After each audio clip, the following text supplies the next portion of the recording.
Hello mga kamyami, gaano ba kadami yung dry treats sa Petmara Surf and Turf? So isalin natin sa empty container, walang cut itong mga mare para makita nyo kung gaano kadami yung dry treats na kasama.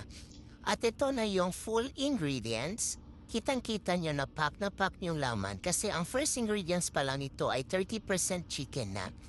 Grabe, di ba? Sobrang quality talaga. Pause nyo na lang sa screen kung gusto nyo mabasa ang full ingredients nito. Ayan, may dried chicken pa. Tingnan nyo yung pusa ko kahit ay hindi na makapag-antay. Nakakatakam kasi yung amoy. Hindi ko talaga siya masisisi tapos may shrimp pa. Tingnan nyo, may shrimp pa. Ang amoy nito ay parang baked seafoods talaga. Pag binuksan mo, unang naaamoy ay pusit at shrimp. Amoy pa lang nakakagutom na. Promise hindi ako mapapahiya